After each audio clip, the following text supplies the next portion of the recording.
माननीय अध्यक्ष जी, कोई भी आधुनिक समाज के लिए परिवर्तन बहुत आवश्यक होता है।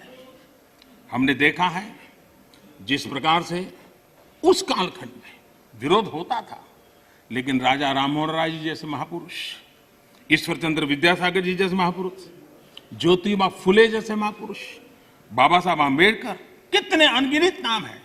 उन्होंने समाज के सामने उल्टे प्रवाह में सामने होकर के समाज सुधार का बीड़ा उठाया था, व्यवस्थाएं बदलने के लिए बीड़ा उठाया। और कभी ने तो किसी ने जिम्मेवारियां लेनी होती हैं। ऐसी चीजों का शुरू में विरोध होता है, जब बात सत्य पहुंचता है तो लोग इसको स्वीकार भी कर लेते हैं। और हिंदुस्तान इतना बड़ा देश है, कोई भी निर्णय 100% सबको स्वीकार्य हो, ऐसा संभव ही नहीं हो सकता है। ये देश विविधताओं से भरा हुआ है। किसी एक जगह पे वो बहुत लाभ करता होगा, किसी जगह पे कम लाभ करता होगा, किसी जगह पे था जो पहले के लाभ उसको वंचित करता होगा। लेकिन ऐसी तो कितने बड़े देश में व्यवस्था नहीं हो सकती है कि हम उसमें कोई, लेकिन एक लार्जर इंटरेस्ट, देश में निर्णय जो होते हैं लार्जर, सर्वजन हिताय सर्वजन सुखाय निर्णय होते हैं और उसको लेकर के हम काम करते हैं।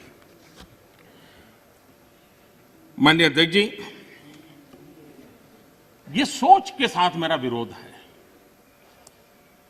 जब ये कहा जाता है मांगा था क्या हम सामंतशाही हैं क्या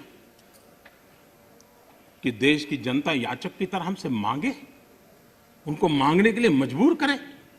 ये मांगने के लिए मजबूर करने वाली सोच लोकतंत्र की सोच नहीं हो सकती। माननीय अध्यक्ष,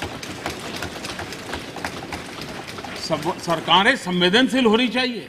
लोकतांत्रिक तरीके से जनता की भलाई के लिए सरकार ने जिम्मेवारियां लेकर के आगे आना चाहिए।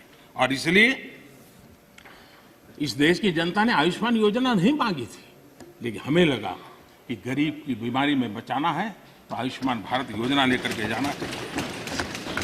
इस देश के गरीब ने बैंक अकाउंट के लिए कोई जुलूस नहीं निकाला था, कोई मेमोरेंडम नहीं भेजा था। हमने जनधन योजना की थी और हमने इस जनधन योजना से उसके खाते खोले थे। किसी ने भी स्वच्छ भारत की मांग किसने की थी? लेकिन देश ने के सामने स्वच्छ भारत लेकर के गए, मामला चल पड़ा। कहां लोगों ने कहा था मेरे घर में शौचालय बनाओ? किसी ने मांगा नहीं था, लेकिन हमने 10 करोड़ घरों में शौचालय बनाने का काम किया। मांगा जाए तभी सरकार काम करे, वो वक्त चला गया। ये लोकतंत्र है, ये सामंतशाही नहीं है। हम लोगों ने लोगों की संवेदनाओं को समझ करके हमने सामने से देना चाहिए। नागरिकों को याचक बना करके हम नागरिकों का आत्मविश्वास नहीं बढ़ा सकते हैं। हमने नागरिकों को अधिकार देने के दिशा में आगे बढ़ते रहना चाहिए। नागरिक को याचक बनाने से नागरिक का आत्मविश्वास खत्म हो जाता है।